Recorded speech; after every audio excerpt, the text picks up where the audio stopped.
setitik air. Yang saya sebut begini kerana ada orang tanya Rasulullah. Tapi sebelum tu Jibril, ada riwayat mengatakan Jibril pernah bertanya kepada Nabi Nuh alaihi salam. Kata Jibril, ya atwalal anbiya umran, kaifa wajadta dunya? Wahai Nabi yang paling panjang umur, apa pandangan Tuhan terhadap dunia ni? Kat 1000 tahun Nabi Nuh alaihi salam hidup. Lama ke tak lama ni? Ya, kita pun kadang 70 tahun rasa lama lah. Lama dah aku ni, 70 tahun dah, 80 tahun. Tapi kalau tanya nak mati, tak mau juga lagi. Tapi rasa juga lama tu. Lama dah 80 tahun. Tapi nak mati ke? Tak mau lagi, tak mau lagi. Tapi rasa lama. Tapi Nabi Nuh dekat 1000 tahun. Apa Nabi Nuh jawab? Wajadtu dunya kadarin laha babani. Dakhaltu min ahadihima wa kharajtu minal akhar. Aku dapati dunia ni ibarat sebuah rumah yang mempunyai 2 pintu. Aku masuk dari satu pintu, aku berjalan dan aku keluar pintu. Itu saja dunia. Sekejap je, keluar masuk pintu tu, berjalan keluar pintu tu. Berapa second, itu saja dunia. Walaupun aku hidup hampir 1000 tahun. Nak bandingkan dengan akhirat. Rasulullah SAW pernah ditanya, bagaimana perbezaan antara dunia dan akhirat ya Rasulullah? Rasulullah kata, kau pergi tepi laut, kau masukkan jari kau dalam air laut, kau angkat, setitik air laut yang jatuh daripada jari kau itu adalah dunia, dan seluruh laut itu adalah akhirat. Alangkah rugi kita terlalu bersibuk siang malam, lupa syariat, lupa dosa dan pahala, lupa syurga dan neraka kerana nak seronok hidup dalam air yang setitik itu.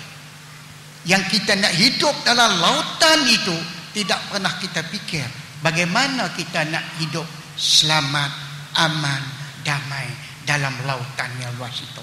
Sebab itu tuan-tuan, dalam kita mengejar kemewahan ini, walaupun kita tidak ditegah nak cari kekayaan dan sebagainya, asalkan cara yang halal, cara yang diluluskan oleh syariat.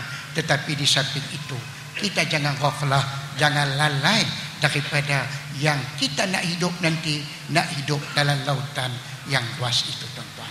Sebab itu kita kena nak selamatkan diri kita, bukan hanya setakat diri kita, tetapi juga anak-anak kita menjadi mukmin yang sejati. Tuan-tuan dan puan-puan sekalian, dalam kita sekarang ni amat seronok di dunia ni kalau kita dapat duduk sekeluarga, ya. Bila kalaupun anak-anak kita bekerja duduk di tempat-tempat jauh, tapi kalau ada hari-hari kebesaran, datang hari raya, pakat balik kampung, pakat duduk sekali 3-4 hari, itulah paling bahagia bagi ibu bapa bila berkumpul dengan keluarga, anak, cucu dan sebagainya. Kita nak seronok dengan keluarga, dengan anak cucu ni di dunia sajakah? Yang kata air setitik tadi, di akhirat tidak pernahkah kita terasa juga nak duduk dengan keluarga, nak duduk dengan cucu kita, nak berseronok macam mana kita berseronok di dunia? Rasa bahagia dengan anak cucu, tak nakkah? Tak rasa sikit keinginankah di akhirat besok pun nak rasa nikmat itu? Jawapannya tuan-tuan, dalam Al-Quran, dalam surah At-Tur ayat 21, Allah berfirman, wallazina amanu wattaba'athum zurriyyatuhum biimanin alhaqna bihim zurriyyatahum wama alatnahum min amalihim min syai' kullu syai'in bima kasaba rahim. Maksudnya, mereka-mereka yang beriman dan anak cucu mereka juga turut beriman. Bukan kita orang tua, ibu bapa saja beriman, bertakwa, hidup berasaskan kepada hukum agama, tetapi anak cucu kita juga kita didik hidup sebagai mukmin sejati, bagaimana kita juga mukmin sejati. Kau mengantuk, kau tidur, tak apa, terima ikut ayah. Dia nak lawan tak berani, sebab dia tengok tapak tangan dia bagus, ya, Kalau tapak tangan bapa aku sekian. Jangan tunggu sampai dah 18 tahun, 20 tahun. Man, jom ikut ayah malah ni. Ada forum. Alah, nak pergi-pergilah pakai soal kita tak. Ini kita tunjuk tapak tangan kita, dia angkat tapak tangan dia, Allah. Lesak dia tapak tangan aku. Okey, tak apa-apa. Lari kita. Begitu tak boleh tuan-tuan. Jangan tunggu sampai 20 tahun baru kita nak didik dia, baru kita nak asuh, baru kita nak sebut dia Mat. Jagalah hukum Allah ni, apalah jadi mak rimpit ni, mak rampak ni apa sebab ni. Tak pergi senjit besar. Masa kecil kita tak didik dia. Masa kita boleh tarik telinga dia, kita tak tarik tuan-tuan. Ini kesilapan kita. Kalau ini peranan kita main, bulan depan tuan-tuan forum tak muat masjid ni. Saya sebab tu saya sebut, kadang-kadang kita pergi ceramah di masjid-masjid, tanya tu imam, saya adalah poin saya nak cakap ni, tapi masalah setempat ni apa yang tu imam rasa patut saya sebut. Selalunya tu imam kata, Allah Ustaz, sebutlah sikit, jemaah korang menang masjid ni, dia tak mari. Okey, saya kata tak apa. Baik, bila saya ceramah, saya kata selalu kita marah orang lain. Tak main masjid. Kami tengok kami ada 500 orang ya. Kalau pakak main semua ni, 400-500 jangan marah. Yang tak main biar bigat dia.